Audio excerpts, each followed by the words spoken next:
Hello ಗೆಳೆಯರೇ, ನಮ್ಮ ಲಾಯ್ಸ್ ಪ್ರಸ್ತುತಪಡಿಸುತ್ತಿರುವ ಕನ್ನಡದಲ್ಲಿ ದ ಹಿಂದೂ ವಿಶ್ಲೇಷಣೆಗೆ ಸ್ವಾಗತ. ಇವತ್ತು ನಾವು ಜುಲೈ 24, 2022 ಹಿಂದೂ ವಿಶ್ಲೇಷಣೆಯನ್ನು ನೋಡಲಿದ್ದೇವೆ. ಇವತ್ತಿನ ಸುದ್ದಿ ವಿಶ್ಲೇಷಣೆಗೂ ಮುಂಚೆ ಇರುವಂತಹ ಸ್ಮಾಲ್ ಅನೌನ್ಸ್ಮೆಂಟ್ ಅಂದರೆ ಲಾ ಎಕ್ಸಲೆನ್ಸ್ ವತಿಯಿಂದ CSAT ಕೋರ್ಸನ್ನು ಸ್ಟಾರ್ಟ್ ಮಾಡ್ತಾ ಇದ್ದಾರೆ. ಈ ಒಂದು CSAT ಕೋರ್ಸ್ನಲ್ಲಿ 45 ದಿನಗಳಲ್ಲಿ ಕಂಪ್ಲೀಟ್ ಆಗಿ ನಿಮಗೆ ಕ್ಲಾಸಸ್ಸನ್ನು ಕಂಡಕ್ಟ್ ಮಾಡೋದ್ರ ಜೊತೆಗೆ ವೀಕ್ಲಿ ಟೆಸ್ಟ್ಗಳನ್ನು ಸಹ ಇಲ್ಲಿ ಕಂಡಕ್ಟ್ ಮಾಡಲಾಗುತ್ತೆ. ಇದಕ್ಕೆ ಸಂಬಂಧಪಟ್ಟಂತೆ ಅಥವಾ ಮೆಂಟರ್ಸ್ ನಿಮಗೆ ಯಾವ ರೀತಿಯಾಗಿ ಗೈಡ್ ಮಾಡಲಾಗುತ್ತೆ ಅನ್ನುವಂಥ ಕಂಪ್ಲೀಟ್ ಮಾಹಿತಿಯನ್ನು, ಶೆಡ್ಯೂಲನ್ನು ಯಾವ ರೀತಿಯಾಗಿ ಕವರ್ ಮಾಡಲಾಗುತ್ತೆ ಹಾಗೂ CSATನ್ನು ನಾವು ಯಾವ ರೀತಿಯಾಗಿ ಕ್ರ್ಯಾಕ್ ಮಾಡಬೇಕು ಅನ್ನೋದ್ರ ಮೇಲೆ ಒಂದು ಓರಿಯೆಂಟೇಷನನ್ನು ಆಗಸ್ಟ್ 1ನೇ ತಾರೀಕಂದು ಕಂಡಕ್ಟ್ ಮಾಡಲಾಗುತ್ತೆ. ಸೊ ನೀವೇನಾದರೂ ಈ ಒಂದು ಓರಿಯೆಂಟೇಷನ್ಗೆ ಅಟೆಂಡ್ ಆಗಬೇಕು ಅನ್ನುವಂಥ ಒಂದು ಇಚ್ಛೆ ಇದ್ದರೆ ಕೊಟ್ಟಿರುವಂತಹ ನಂಬರ್ಗೆ ಕಾಂಟ್ಯಾಕ್ಟ್ ಮಾಡಿ ಅಥವಾ ಈ ಒಂದು QR ಕೋಡನ್ನು ಸ್ಕ್ಯಾನ್ ಮಾಡೋದ್ರ ಮುಖಾಂತರ ತಾವು ರಿಜಿಸ್ಟ್ರೇಷನನ್ನು ಪಡ್ಕೋಬಹುದಾಗಿದೆ. ಇವತ್ತಿನ ಮೊದಲನೇ article flagging fortunes of khadi flag makers. ಈ ಒಂದು ಆರ್ಟಿಕಲನ್ನು ಸಿಲೆಬಸ್ಸಲ್ಲಿ GS ಪೇಪರ್ 2 ನಡಿನಲ್ಲಿ ಪಾಲಿಟಿ ಆ್ಯಂಡ್ ಗವರ್ನೆನ್ಸ್ ಸೆಕ್ಷನಲ್ಲಿ ಕನೆಕ್ಟ್ ಮಾಡ್ಕೋಬೋದು.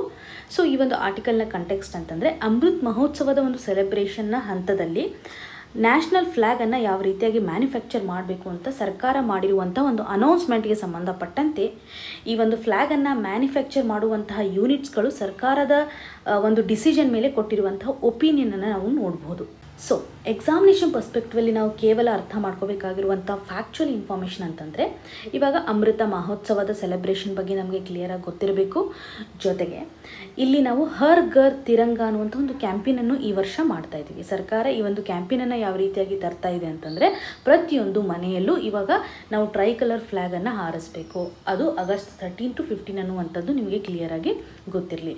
ಸೊ ಈ ನಿಟ್ಟಿನಲ್ಲಿ ಸರ್ಕಾರ ಈ ಮೊದಲು ನಾವು ಫ್ಲ್ಯಾಗನ್ನು ತಯಾರು ಮಾಡುವಾಗ ಖಾದಿ ಬಟ್ಟೆಯಿಂದ ಮಾಡ್ತಾ ಇದ್ವಿ. ಸೊ ಖಾದಿ ಬಟ್ಟೆಗೆ ನಾನು ಇವಾಗ ಪಾಲಿಸ್ಟರ್ ಬಟ್ಟೆಯನ್ನು ಬಳಕೆ ಮಾಡ್ಬೋದು ಅನ್ನುವಂಥದ್ದನ್ನು ಸರ್ಕಾರ ಇವಾಗ ಜಾರಿಗೆ ತಂದಿದೆ. ಇದರಿಂದ ಖಾದಿಯನ್ನು ತಯಾರು ಮಾಡ್ತಕ್ಕಂತಹ ಒಂದು ಯೂನಿಟ್ ನಡಿನಲ್ಲಿ ಸಾಕಷ್ಟು ತೊಂದರೆ ಆಗ್ತಾ ಇದೆ ಅನ್ನುವಂಥದ್ದನ್ನು ನಾವಿಲ್ಲಿ ನೋಡ್ಬೋದು. ಸೊ ಇದರಿಂದ ಸರ್ಕಾರ ಇವತ್ತು ಈ ಒಂದು ರೂಲನ್ನು ರಿವೋಕ್ ಮಾಡಬೇಕು, ತೆಗೆದು ಹಾಕಬೇಕು ಅನ್ನುವಂಥ ಒಂದು ರಿಕ್ವೆಸ್ಟನ್ನು ಇವತ್ತು ಸಂಘ ಹೇಳ್ತಾ ಇದೆ. ಈ ಒಂದು ಸಂಘ ಅಂತಂದರೆ ಕರ್ನಾಟಕ ಖಾದಿ ಗ್ರಾಮೋದ್ಯೋಗ ಸಂಯುಕ್ತ ಸಂಘ. ಸೊ ಇದು ಬೆಂಗೇರಿನಲ್ಲಿದೆ. ಹುಬ್ಬಳ್ಳಿಗೆ ಸಂಬಂಧಪಟ್ಟಂತೆ ಹುಬ್ಬಳ್ಳಿಗೆ ನಿಯರ್ ಆಗಿರ್ತಕ್ಕಂಥ ಈ ಒಂದು ಬೆಂಗೇರಿ ಇವತ್ತು ನ್ಯಾಷನಲ್ ಫ್ಲ್ಯಾಗನ್ನು ಮ್ಯಾನುಫ್ಯಾಕ್ಚರ್ ಮಾಡುವಂಥ ಒಂದು ಯೂನಿಟ್ಟು ಅನ್ನುವಂಥ ಫ್ಯಾಕ್ಚುಯಲ್ ಇನ್ಫಾರ್ಮೇಷನ್ ನಿಮಗೆ ಕ್ಲಿಯರಾಗಿ ಗೊತ್ತಿರಬೇಕು.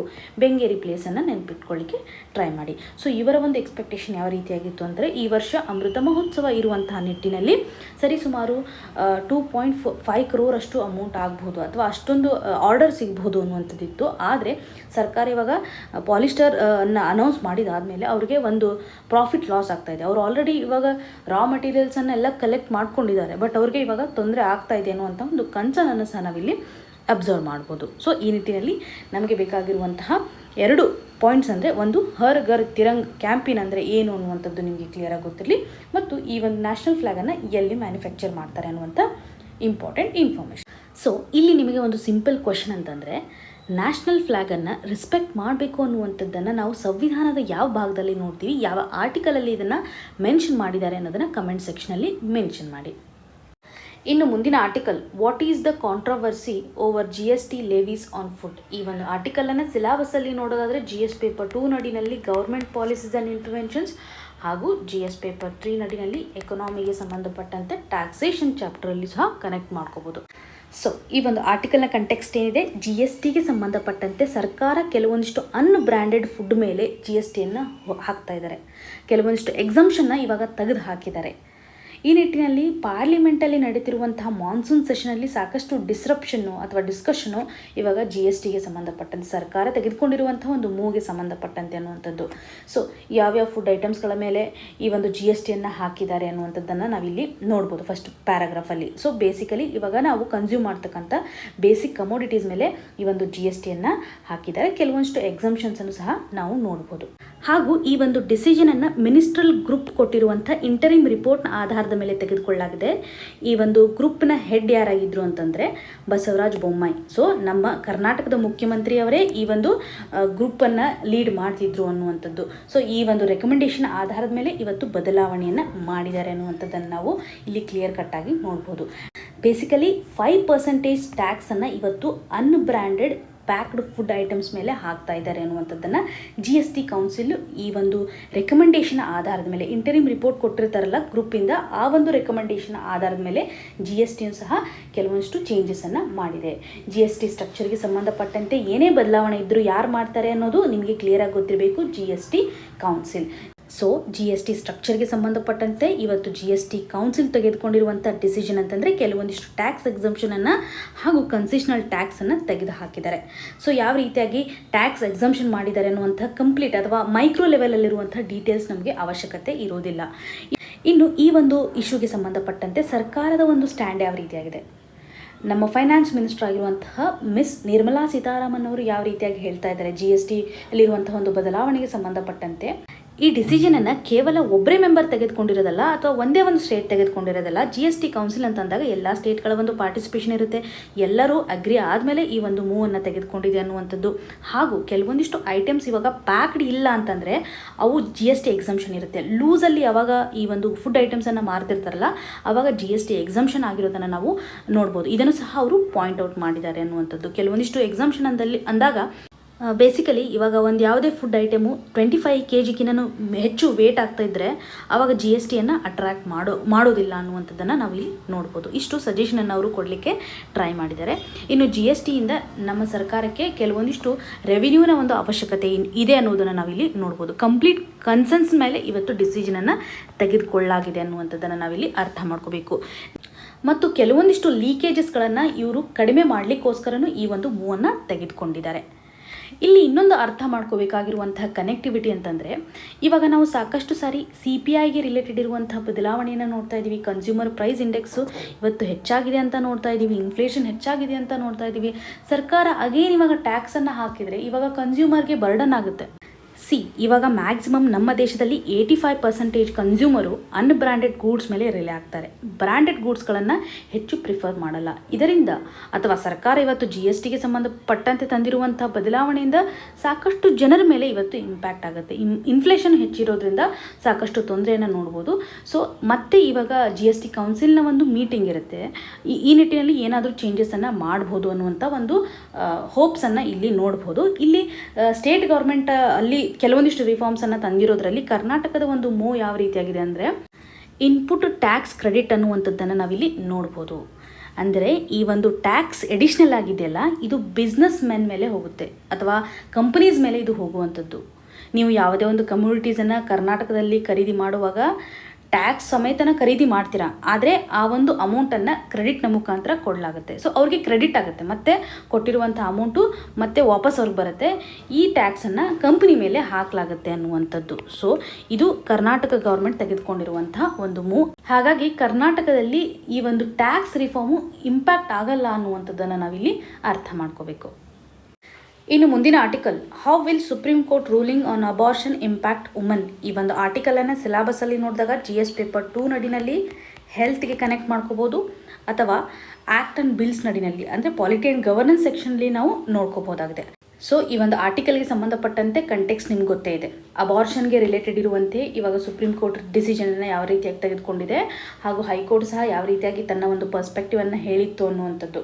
ಸೊ ಮೊದಲು ಹೈಕೋರ್ಟ್ನ ಒಂದು ಪೊಸಿಷನ್ ಯಾವ ರೀತಿಯಾಗಿದೆ, ಅವರ ಒಂದು ಪರ್ಸ್ಪೆಕ್ಟಿವನ್ನು ನಾವು ನೋಡೋದಾದರೆ 25 ಇಯರ್ಸ್ ಅನ್ಮ್ಯಾರಿಡ್ ವುಮೆನ್ನು ಇವರು ತಮ್ಮ ರಿಲೇಷನ್ಶಿಪ್ಪಲ್ಲಿ ಪ್ರೆಗ್ನೆಂಟ್ ಆಗಿರುವಂಥ ಒಂದು ಸಂದರ್ಭದಲ್ಲಿ 22 ವೀಕ್ ಇರುವಾಗ ರಿಕಗ್ನೈಸ್ ಮಾಡಿರ್ತಾರೆ. ಈ ಒಂದು ರಿಲೇಷನ್ಶಿಪ್ಪಲ್ಲಿ ಮದುವೆ ಆಗದೇ ಇರುವಂಥ ಒಂದು ಕಂಡೀಷನ್ ಇರೋದ್ರಿಂದ ಇವಾಗ ಈ ಮಹಿಳೆ ಅನ್ಮ್ಯಾರಿಡ್ ವುಮೆನ್ ಆಗಿರೋದ್ರಿಂದ ಈ ಒಂದು ಚೈಲ್ಡನ್ನು ಕ್ಯಾರಿ ಮಾಡಲಿಕ್ಕಾಗಿಲ್ಲ ಮತ್ತು ಸೊಸೈಟಿನಲ್ಲಿ ಒಂದು ಸ್ಟಿಗ್ಮಾವನ್ನು ಕ್ರಿಯೇಟ್ ಮಾಡಬಹುದು ಅನ್ನುವಂಥ ಒಂದು ನಿಟ್ಟಿನಲ್ಲಿ ಟರ್ಮಿನೇಟ್ ಮಾಡಬೇಕು ಅನ್ನುವಂಥ ಒಂದು ಡಿಸಿಷನನ್ನು ತೆಗೆದುಕೊಂಡು ಹೈಕೋರ್ಟ್ಗೆ ಅಪ್ರೋಚ್ ಮಾಡಿದ್ದಾರೆ. ಆದರೆ ಹೈಕೋರ್ಟು ಇವಾಗ ರಿಫ್ಯೂಸ್ ಮಾಡ್ತಾ ಇದೆ. ಡೆಲ್ಲಿ ಹೈಕೋರ್ಟ್ ಇದನ್ನು ಯಾಕೆ ಒಪ್ಕೋತಾ ಇಲ್ಲ ಅಂತಂದರೆ ಇವಾಗ 20 ವೀಕ್ಸ್ ಒಳಗಡೆ ಇದ್ದರೆ ಮಾತ್ರ ಟರ್ಮಿನೇಷನ್ ಮಾಡಬೇಕು ಅನ್ನುವಂಥದ್ದನ್ನು ನಮ್ಮ ಮೆಡಿಕಲ್ ಟರ್ಮಿನೇಷನ್ ಪ್ರೆಗ್ನೆನ್ಸಿ ಆ್ಯಕ್ಟ್ ಹೇಳುತ್ತೆ ಅನ್ನುವಂಥದ್ದನ್ನು ಅವರು ಎಂಫಸೈಸ್ ಮಾಡ್ತಾರೆ. ಜೊತೆಗೆ ಇವಾಗ ಇದೊಂದು ಇಲ್ಲೀಗಲ್ ಅಬಾರ್ಷನ್ ಆಗುತ್ತೆ ಹಾಗೂ ಈ ಒಂದು ಫೀಟಸನ್ನು ಕಿಲ್ ಮಾಡುವಂಥದ್ದು ತಪ್ಪು. ಅವರು ಆಲ್ಮೋಸ್ಟ್ 23 ವೀಕ್ ಇರ್ತಕ್ಕಂಥ ಪ್ರೆಗ್ನೆನ್ಸಿಯನ್ನು ಹೊಂದಿದ್ದಾರೆ. ಸೊ ಈ ಒಂದು ಆ್ಯಕ್ಟ್ ನಡಿನಲ್ಲಿ ನಾವು ಕಿಲ್ ಮಾಡುವಂತಿಲ್ಲ ಅಥವಾ ಅಬಾರ್ಷನನ್ನು ಮಾಡುವಂತಿಲ್ಲ ಅನ್ನುವಂಥದ್ದು. ಸೊ ನಮ್ಮ ದೇಶದಲ್ಲಿ ಇವಾಗ ಹೆಚ್ಚು ಜನ ಅಡಾಪ್ಷನ್ ಮಾಡ್ಕೊಳ್ಳಿಕ್ಕೆ ಮುಂದಾಗಿದ್ದಾರೆ. ಈ ನಿಟ್ಟಿನಲ್ಲಿ ಅವರು ಕಂಪ್ಲೀಟಾಗಿ ಈ ಒಂದು ಪ್ರೆಗ್ನೆನ್ಸಿ ಡ್ಯೂರೇಷನನ್ನು ಫಿನಿಷ್ ಮಾಡಿ ಚೈಲ್ಡ್ ಬರ್ತ್ ಆದಮೇಲೆ ಬೇರೆಯವರಿಗೆ ಅಡಾಪ್ಟ್ ಮಾಡ್ಬೋದು ಅನ್ನುವಂಥದ್ದನ್ನು ಇಲ್ಲಿ ಎನ್ಶೋರ್ ಮಾಡ್ಬೋದು ಸರ್ಕಾರ ಅನ್ನುವಂಥದ್ದನ್ನು ಇವತ್ತು ಡೆಲ್ಲಿ ಕೋರ್ಟು ಎಂಫಸೈಸ್ ಮಾಡಿದ್ದಾರೆ. ಗುಡ್ ಹಾಸ್ಪಿಟ್ಲಲ್ಲಿ ಅವರಿಗೆ ಪ್ರತಿಯೊಂದು ಫೆಸಿಲಿಟಿ ಸಿಗುವಂತೆ ಮಾಡ್ತೀವಿ ಅನ್ನುವಂಥ ಒಂದು ಜಸ್ಟಿಸ್ ಶರ್ಮಾ ಅವರು ಹೇಳಿರುವಂಥ ಪಾಯಿಂಟನ್ನು ಸಹ ಇಲ್ಲಿ ಮೆನ್ಷನ್ ಮಾಡಲಿಕ್ಕೆ ಟ್ರೈ ಮಾಡಿದ್ದಾರೆ. ಇನ್ನು ಸುಪ್ರೀಂ ಕೋರ್ಟು ಈ ಒಂದು ಇಶ್ಯೂಗೆ ಸಂಬಂಧಪಟ್ಟಂತೆ ಕೊಟ್ಟಿರುವಂತಹ ಒಂದು ಸಜೆಷನ್ ಅಂತಂದರೆ, ಇವಾಗ 2021ರಲ್ಲಿ ಈ ಒಂದು ಮೆಡಿಕಲ್ ಟರ್ಮಿನೇಷನ್ ಆ್ಯಕ್ಟ್ಗೆ ಸಂಬಂಧಪಟ್ಟಂತೆ ಒಂದು ಬೆಂಚನ್ನು ಕ್ರಿಯೇಟ್ ಮಾಡಲಾಗಿತ್ತು. ಸೊ ಅಲ್ಲಿ ಹಸ್ಬೆಂಡ್ ಅನ್ನುವಂತಹ ವರ್ಡನ್ನು ಎಂಫಸೈಸ್ ಮಾಡಿಲ್ಲ, ಕೇವಲ ಪಾರ್ಟ್ನರ್ ಅನ್ನುವಂಥದ್ದನ್ನು ಮೆನ್ಷನ್ ಮಾಡಿದ್ದಾರೆ. ಸೊ ಈ ನಿಟ್ಟಿನಲ್ಲಿ ಬ್ರಾಡರ್ ಎಸ್ಪೆಕ್ಟಿವ್ ಇದೆ. ಹಾಗಾಗಿ ಪಾರ್ಟ್ನರ್ ಅನ್ನುವಂಥ ವರ್ಡ್ ಇರೋದ್ರಿಂದ ಕೇವಲ ಮ್ಯಾರಿಟಲ್ ರಿಲೇಷನ್ಶಿಪ್ಗೆ ಮಾತ್ರ ಇದು ರೆಸ್ಟ್ರಿಕ್ಟ್ ಆಗಿಲ್ಲ ಅನ್ನುವಂಥದ್ದು. ಈ ನಿಟ್ಟಿನಲ್ಲಿ ಈ ಮಹಿಳೆ ಇವತ್ತು ಅಬಾರ್ಷನ್ ಮಾಡಿಕೊಂಡ್ರೂ ಸಹ ಅವರು ಲಾ ನಡಿನಲ್ಲಿ ಯಾವುದೇ ರೀತಿಯಾದಂತಹ ವಯೋಲೇಷನನ್ನು ಮಾಡ್ತಾ ಇಲ್ಲ, ಲಾನೇ ಸಹ ಇವತ್ತು ಪ್ರೊವೈಡ್ ಮಾಡ್ತಾ ಇದೆ ಅನ್ನುವಂಥ ಒಂದು ಅಬ್ಸರ್ವೇಷನನ್ನು ನಾವಿಲ್ಲಿ ನೋಡ್ಬೋದು. ಸೊ ಇಲ್ಲಿ ಮಹಿಳೆಗೆ ಯಾವುದೇ ರೀತಿಯಾದಂಥ ತೊಂದರೆ ಆಗ್ತೇ ಇಲ್ಲ ಅಂದರೆ, ಆ ಒಬ್ಬ ಮಹಿಳೆಗೆ ಇವಾಗ ಟರ್ಮಿನೇಷನ್ ಮಾಡುವಾಗ ಹಾನಿ ಆಗ್ತಾ ಇಲ್ಲ ಅಂತಂದರೆ ಅಬಾರ್ಷನನ್ನು ಪ್ರಿಫರ್ ಮಾಡ್ಬೋದು ಅನ್ನುವಂಥದ್ದನ್ನು ಸಹ ಇಲ್ಲಿ ಹೇಳಿದ್ದಾರೆ. ಸೊ ಇಲ್ಲಿ ಪ್ರಾಪರಾಗಿ ಮೆಡಿಕಲ್ ಸೈನ್ಸ್ ಅಥವಾ ಇನ್ಸ್ಟಿಟ್ಯೂಟ್ ಆಫ್ ಮೆಡಿಕಲ್ ಸೈನ್ಸ್ ಇವಾಗ ಕೊಟ್ಟಿರುವಂಥ ಒಂದು ಮೆಡಿಕಲ್ ಎಕ್ಸಾಮಿನೇಷನ್ ಆಧಾರದ ಮೇಲೆ ಅವರನ್ನು ಕಂಪ್ಲೀಟಾಗಿ ಚೆಕಪ್ ಮಾಡಿದಾದಮೇಲೆ ಅವರು ಸೇಫ್ ಆಗಿದ್ದರೆ ಅಥವಾ ಯಾವುದೇ ರೀತಿಯಂಥ ಲೈಫ್ ರಿಸ್ಕ್ ಇಲ್ಲ ಅಂತಂದರೆ ಅವ್ರಿಗೆ ಅಬಾರ್ಷನನ್ನು ಮಾಡ್ಬೋದು ಅನ್ನುವಂಥದ್ದನ್ನು ಇಲ್ಲಿ ಮೆನ್ಷನ್ ಮಾಡಿದ್ದಾರೆ. ಸೊ ಮೆಡಿಕಲ್ ಟರ್ಮಿನೇಷನ್ ಆ್ಯಕ್ಟ್ ನಡಿನಲ್ಲಿ ಇವಾಗ 20 ವೀಕಿನೂ ಬಿಫೋರ್ ಇತ್ತಂದರೆ ಎಲ್ಲ ವುಮನ್ಗಳು 20 ವೀಕಿನ ಬಿಫೋರ್ ಏನಾದರೂ ಪ್ರೆಗ್ನೆನ್ಸಿಯನ್ನು ಹೊಂದಿದರೆ ಅವರು ಅಬಾರ್ಷನನ್ನು ಮಾಡ್ಕೋಬೋದು. ಆದರೆ ಸರ್ಟನ್ ಕೇಸಸ್ ನಡಿನಲ್ಲಿ 20 to 24 ವೀಕ್ಸಿಗೆ ಇವಾಗ ಇನ್ಕ್ರೀಸ್ ಮಾಡಿರೋದನ್ನು ನಾವು ಈ ಒಂದು ಲಾಗೆ ರಿಲೇಟೆಡ್ ಇರುವಂಥ ಅಪ್ಡೇಷನು. ಇದರಲ್ಲಿ ಮೇಜರಾಗಿ ಎಕ್ಸೆಪ್ಷನಲ್ ಕೇಸಸ್ ಅಂತಂದರೆ ಇವಾಗ ರೇಪಿಂದ ಸರ್ವೈವ್ ಆಗಿರೋರಂಥವ್ರು ಇರ್ಬೋದು, ಮೈನರ್ ಇರ್ಬೋದು, ಮ್ಯಾರಿಡ್ ವುಮನ್ನ ಒಂದು ರಿಲೇಷನ್ಶಿಪ್ ಸ್ಟೇಟಸ್ ಚೇಂಜ್ ಆಗಿರುವಂಥ ಕಂಡೀಷನ್ಸ್ ಇರ್ಬೋದು. ಈ ಎಲ್ಲ ಸಿಚುವೇಷನಲ್ಲೂ 20 to 24 ವೀಕ್ಸ್ಗೆ ಎಕ್ಸ್ಟೆಂಡ್ ಮಾಡಿರೋದನ್ನು ನಾವು ನೋಡ್ತಾ ಇದ್ವಿ. ನಾರ್ಮಲಿ 20 ವೀಕ್ಸ್ಗಿನ ಮುಂಚೆ ಇರುವಂತಹ ಕಂಡೀಷನಲ್ಲಿ ಈಸಿಯಾಗಿ ಅಬಾರ್ಷನನ್ನು ಮಾಡ್ಕೋಬೋದು ಅನ್ನುವಂಥದ್ದನ್ನು ಈ ಒಂದು MTP ಆ್ಯಕ್ಟ್ ನಮಗೆ ಹೇಳುತ್ತೆ. ಇದು ವುಮನ್ ರಿಲೇಟೆಡ್ ಇರುವಂತಹ ಒಂದು ಪಾರ್ಟಾಗಿ ನಾವು ಕನ್ಸಿಡರ್ ಮಾಡಬೇಕು ಅನ್ನೋದನ್ನು ಇವಾಗ ಸುಪ್ರೀಂ ಕೋರ್ಟ್ ಅವರು ಎಕ್ಸ್ಪಾನ್ಷನ್ ಮಾಡಿದ್ದಾರೆ. ಅಂದರೆ ಅನ್ಮ್ಯಾರಿಡ್ ವುಮನನ್ನು MTP ನಡಿನಲ್ಲಿ ಎಂಫಸೈಸ್ ಮಾಡಬೇಕು ಅನ್ನುವಂಥದ್ದನ್ನು. ಸೊ ಈ ನಿಟ್ಟಿನಲ್ಲಿ ಎಕ್ಸಾಮಿನೇಷನ್ ಪರ್ಸ್ಪೆಕ್ಟಿವಲ್ಲಿ ನಮಗೆ MTP ಆ್ಯಕ್ಟ್ ನಡಿನಲ್ಲಿ ಇರುವಂಥ ಒಂದು ಪ್ರೊವಿಷನ್ನು ಇಂಪಾರ್ಟೆಂಟು. ಸ್ಟೇಟ್ಮೆಂಟ್ ವೈಸ್ ಕ್ವಶನ್ಸನ್ನು ಈಸಿಯಾಗಿ ಎಕ್ಸ್ಪೆಕ್ಟ್ ಮಾಡ್ಬೋದು. ಈ ಒಂದು ಇಶ್ಯೂಗೆ ಸಂಬಂಧಪಟ್ಟಂತೆ ಸುಪ್ರೀಂ ಕೋರ್ಟ್ ಅವರು ಕೊಟ್ಟಿರುವಂತಹ ಪ್ರಾಪರ್ ಜಡ್ಜ್ಮೆಂಟನ್ನು ನಾವು ಮೇನ್ಸ್ ಆನ್ಸರಲ್ಲಿ ಈಸಿಯಾಗಿ ಬಳಕೆ ಮಾಡ್ಕೋಬೋದು. ಇನ್ನು ಮುಂದಿನ article, rise and fall of cholera causing bacteria lineage. ಈ ಒಂದು ಆರ್ಟಿಕಲನ್ನು ಸಿಲೆಬಸ್ಸಲ್ಲಿ GS ಪೇಪರ್ 3 ನಡಿನಲ್ಲಿ ಸೈನ್ಸ್ ಆ್ಯಂಡ್ ಟೆಕ್ನಾಲಜಿಗೆ ಕನೆಕ್ಟ್ ಮಾಡ್ಕೋಬೋದು. So diseases are very important with respect to KPSC as well as UPSC ಅನ್ನೋದು ನಿಮಗೆ ಕ್ಲಿಯರಾಗಿ ಗೊತ್ತಿದೆ. ಸೊ ಈ ಒಂದು ಆರ್ಟಿಕಲಲ್ಲಿ ಇವಾಗ ಕೊಲೆರಾಗೆ ರಿಲೇಟೆಡ್ ಇರ್ತಕ್ಕಂಥ ರಿಸರ್ಚ್ ಮೇಲೆ ಕೊಟ್ಟಿದ್ದಾರೆ. ಕೆಲವೊಂದಿಷ್ಟು ಫ್ಯಾಕ್ಟರ್ಸನ್ನು ಇವರು ಎಂಫಸೈಸ್ ಮಾಡಲಿಕ್ಕೆ ಟ್ರೈ ಮಾಡಿದ್ದಾರೆ. ಎಕ್ಸಾಮಿನೇಷನ್ ಪರ್ಸ್ಪೆಕ್ಟಿವಲ್ಲಿ ರಿಸರ್ಚ್ ಮೇಲೆ ಸಾಕಷ್ಟು ಇಂಪಾರ್ಟೆನ್ಸನ್ನು ನಾವು ಕೊಡುವಂತಿಲ್ಲ. ಆದರೆ ಈ ಒಂದು ಕೊಲೆರಾ ಡಿಸೀಸ್ಗೆ ರಿಲೇಟೆಡ್ ಇರುವಂತೆ ಬ್ಯಾಕ್ಟೀರಿಯಾ ಯಾವುದು, ಯಾವ ಒಂದು ಬ್ಯಾಕ್ಟೀರಿಯಮಿಂದ ಇದು ಸ್ಪ್ರೆಡ್ ಆಗುತ್ತೆ ಅನ್ನೋದು ಇಂಪಾರ್ಟೆಂಟು. ಸೊ ಯಾವ್ದು ಬ್ಯಾಕ್ಟೀರಿಯಾ ನೇಮ್ ಅಂತಂದರೆ ಬ್ಯಾಕ್ಟೀರಿಯಂ ವಿಬ್ರಿಯೋ ಕೊಲೆರೆ ಅನ್ನುವಂಥದ್ದು. ಇದು ಕಾಮಾ ಶೇಪಲ್ಲಿ ಇರುತ್ತೆ. ಈ ಒಂದು ಕೊಲೆರಾದಲ್ಲಿ ಸಾಕಷ್ಟು ಸೀರೋ ಗ್ರೂಪ್ಗಳನ್ನು ನೋಡ್ತೀವಿ, ವೆರೈಟೀಸನ್ನು ನೋಡ್ತೀವಿ. ಈ ಒಂದು ಸೀರೋ ಗ್ರೂಪ್ ನಡಿನಲ್ಲಿ ಮೇಜರಾಗಿ 01 ಹಾಗೂ 0139 ಅನ್ನುವಂಥ ವೆರೈಟಿಯನ್ನು ನೋಡ್ತೀವಿ. ಈ ಎರಡೂ ವೆರೈಟಿಗಳು ಸಾಕಷ್ಟು ಇನ್ಫೆಕ್ಷನನ್ನು ಕಾಸ್ ಮಾಡ್ತಾ ಇದ್ದಾವೆ. ಇದರಿಂದ ಎಪಿಡೆಮಿಕ್ಸ್ ಕಂಡೀಷನ್ ಆಗ್ತಾ ಇದೆ, ಪ್ಯಾಂಡಮಿಕ್ಸ್ ಅನ್ನುವಂಥದ್ದು. ಇದರ ಡಿಫ್ರೆನ್ಸ್ ಏನಿದೆ? ಎಪಿಡೆಮಿಕ್ಸ್ ಅಂತಂದಾಗ ಒಂದು ಪರ್ಟಿಕ್ಯುಲರ್ ರೀಜನ್ನಲ್ಲಿ ಸಾಕಷ್ಟು ಪಾಪ್ಯುಲೇಷನ್ಗೆ ಇದು ಇಂಪ್ಯಾಕ್ಟ್ ಆಗ್ತಾ ಇರುತ್ತೆ, ಅಥವಾ ಒಂದು ಕಮ್ಯುನಿಟಿಗೆ ಇದು ಇಂಪ್ಯಾಕ್ಟ್ ಆಗ್ತಾ ಇರುತ್ತೆ, ಅದು ಲಾರ್ಜ್ ಸ್ಕೇಲಲ್ಲಿ ಆಗ್ತಾ ಇರುತ್ತೆ, ಅವಾಗ ಎಪಿಡೆಮಿಕ್ಸ್ ಅಂತ ಕರೀತಾರೆ. ಇನ್ನು ಪ್ಯಾಂಡಮಿಕ್ಸ್ ಅಂತಂದಾಗ ಇದು ಕಾಂಟಿನೆಂಟ್ ಲೆವೆಲಲ್ಲಿ, ಸೊ ಸಾಕಷ್ಟು ರೀಜನ್ಸ್ಗೆ ಇದು ಸ್ಪ್ರೆಡ್ ಆಗುತ್ತೆ. ಇದು ಬ್ರಾಡರ್ ಆಸ್ಪೆಕ್ಟಿವಲ್ಲಿ ನಾವು ಪ್ಯಾಂಡಮಿಕ್ಸ್ ಅಂತ ಕರಿತೀವಿ. ಇದು ನಿಮಗೆ ಕ್ಲಿಯರಾಗಿ ಬೇಸಿಕ್ ಡಿಫ್ರೆನ್ಸು ಗೊತ್ತೇ ಇದೆ. ಸೊ ಇಲ್ಲಿ ಕ್ವಶನ್ಸನ್ನು ಯಾವ ರೀತಿಯಾಗಿ ಫ್ರೇಮ್ ಮಾಡ್ಬೋದು, ಈ ನಂಬರ್ಗಳನ್ನು ಮೆನ್ಷನ್ ಮಾಡೋದ್ರ ಮುಖಾಂತರ ಯಾವ ಒಂದು ಡಿಸೀಸ್ಗೆ ರಿಲೇಟೆಡ್ ಇದೆ ಅನ್ನುವಂಥದ್ದನ್ನು ಕೊಡ್ಬೋದು, ಅಥವಾ ಈ ಒಂದು ಬ್ಯಾಕ್ಟೀರಿಯಾ ಯಾವುದು ಕಾಲೆರಾವನ್ನು ಕಾಸ್ ಮಾಡುವಂಥದ್ದು ಗೊತ್ತಿರಬೇಕು. ಸೊ ಇಲ್ಲಿ ಇನ್ಡೆಪ್ತಾಗಿ ಮ್ಯೂಟೇಷನ್ ಯಾವ ರೀತಿಯಾಗಿರುತ್ತೆ, ಅಥವಾ ಈ ಒಂದು ಸ್ಕ್ರೀನಿಂಗ್ ಪ್ರೊಸೆಸ್ ಯಾವ ರೀತಿಯಾಗಿರುತ್ತೆ, ಟಾಕ್ಸಿನ್ ಟೈಪ್ಸಲ್ಲಿ ಯಾವ ರೀತಿಯಾಗಿರುತ್ತೆ, ಯಾವ ರೀತಿಯಾಗಿ ಇದು ವೈರಲ್ನೆಸ್ ಆ್ಯಕ್ಟಿವಿಟೀಸನ್ನು ತೋರಿಸುತ್ತೆ ಅನ್ನೋದ್ರ ಬಗ್ಗೆ ಕೊಟ್ಟಿದ್ದಾರೆ. ಸೊ ಅಷ್ಟೊಂದು ಡೆಪ್ತು ನಮಗೆ ಎಕ್ಸಾಮಿನೇಷನ್ ಪರ್ಸ್ಪೆಕ್ಟಿವಲ್ಲಿ ಇಂಪಾರ್ಟೆಂಟ್ ಆಗೋದಿಲ್ಲ. ಸೊ ಏನು ಕಾಸಿಂಗ್ ಏಜೆಂಟ್ ಅನ್ನೋದು ನಿಮಗೆ ಕ್ಲಿಯರಾಗಿ ಗೊತ್ತಿದ್ದರೆ ಸಾಕು. ಇನ್ನು ಕಳೆದ ಸೆಷನಲ್ಲಿ ಗ್ರೀನ್ ಹೌಸ್ ಗ್ಯಾಸ್ ಎಫೆಕ್ಟ್ಗೆ ಸಂಬಂಧಪಟ್ಟಂತೆ ಈ ಒಂದು ಕ್ವಶನನ್ನು ಕೊಡಲಾಗಿತ್ತು. ಗ್ರೀನ್ ಹೌಸ್ ಗ್ಯಾಸ್ ಎಫೆಕ್ಟ್ ಬಗ್ಗೆ ನಿಮಗೆ ಗೊತ್ತಿದ್ದರೆ ಈಸಿಯಾಗಿ ಆನ್ಸರನ್ನು ಮಾಡ್ಬೋದು. ಜೊತೆಗೆ ಕಾರ್ಬನ್ ಡೈಆಕ್ಸೈಡ್ನ ಒಂದು ಫೀಚರ್ ಗೊತ್ತಿದ್ರೂ ಸಹ ನೀವು ಈ ಒಂದು ಆನ್ಸರನ್ನು ಮಾಡ್ಬೋದು.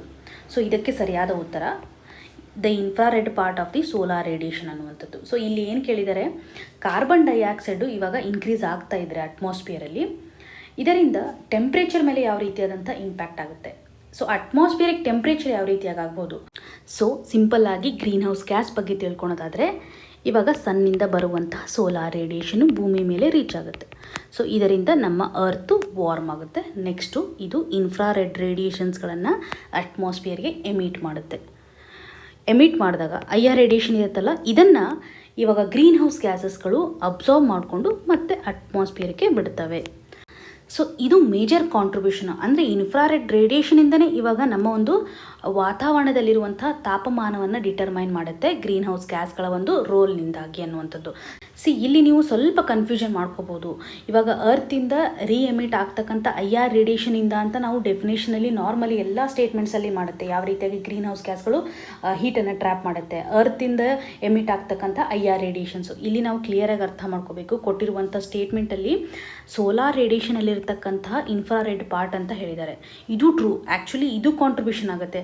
ಸನ್ ರೇಡಿಯೇಷನ್ ಅಂದಾಗ ಕೇವಲ ಇದರಲ್ಲಿ UV ರೇಡಿಯೇಷನ್ಸ್ ಮಾತ್ರ ಇರಲ್ಲ, ಹಲವಾರು ರೇಡಿಯೇಷನ್ಸ್ ಇರುತ್ತೆ. IR ರೇಡಿಯೇಷನ್ನು ಇವಾಗ ಮೇಜರ್ ನಮ್ಮ ಒಂದು ವಾತಾವರಣದ ತಾಪಮಾನವನ್ನು ಡಿಟರ್ಮೈನ್ ಮಾಡೋದ್ರಿಂದ ಈ ಒಂದು ಸ್ಟೇಟ್ಮೆಂಟನ್ನು ನೀವು ಕರೆಕ್ಟಾಗಿ ಕನ್ಸಿಡರ್ ಮಾಡುವಂಥದ್ದು. ಅಥವಾ ಇನ್ಫ್ರಾರೆಡ್ ರೇಡಿಯೇಷನಿಂದ ಇವತ್ತು ನಮ್ಮ ಅಟ್ಮಾಸ್ಫಿಯರಿಕ್ ಟೆಂಪ್ರೇಚರ್ ಡಿಸೈಡ್ ಆಗುತ್ತೆ ಅಂತ ನಿಮಗೆ ಗೊತ್ತಿದ್ದರೆ ಈ ಒಂದು ಸ್ಟೇಟ್ಮೆಂಟಿಂದನೂ ಸಹ ಈ ಆನ್ಸರನ್ನು ನಾವು ಕರೆಕ್ಟ್ ಮಾಡ್ಬೋದು. ಸೊ ಕಾರ್ಬನ್ ಡೈಆಕ್ಸೈಡ್ ಅಂತ ಅಂದಾಗ ನೀವು ಮತ್ತೆ ಬೇರೆ ಏನಾದರೂ ಎಕ್ಸ್ಟ್ರಾ ಥಿಂಕ್ ಮಾಡ್ಲಿಕ್ಕೆ ಹೋಗಬೇಡಿ. ಇನ್ಫ್ರಾರೆಡ್ ರೇಡಿಯೇಷನ್ ಅನ್ನುವಂಥ ಒಂದು ಸಿಂಗಲ್ ವರ್ಡಿಂದನೂ ನೀವು ಈ ಒಂದು ಕ್ವಶನನ್ನು ಕರೆಕ್ಟ್ ಮಾಡ್ಬೋದು. ಇವತ್ತಿನ question of the day section ಅಡಿನಲ್ಲಿ ಡ್ರಿಂಕಿಂಗ್ ವಾಟರಲ್ಲಿ ಇರ್ತಕ್ಕಂಥ ಪೊಲ್ಯೂಟೆಂಟ್ಸ್ಗಳು ಯಾವಂತ ಮೆನ್ಷನ್ ಮಾಡಿದ್ದಾರೆ. ಇದಕ್ಕೆ ಸರಿಯಾದ ಉತ್ತರವನ್ನು ಕಮೆಂಟ್ ಸೆಕ್ಷನಲ್ಲಿ ಮೆನ್ಷನ್ ಮಾಡಲಿಕ್ಕೆ ಟ್ರೈ ಮಾಡಿ.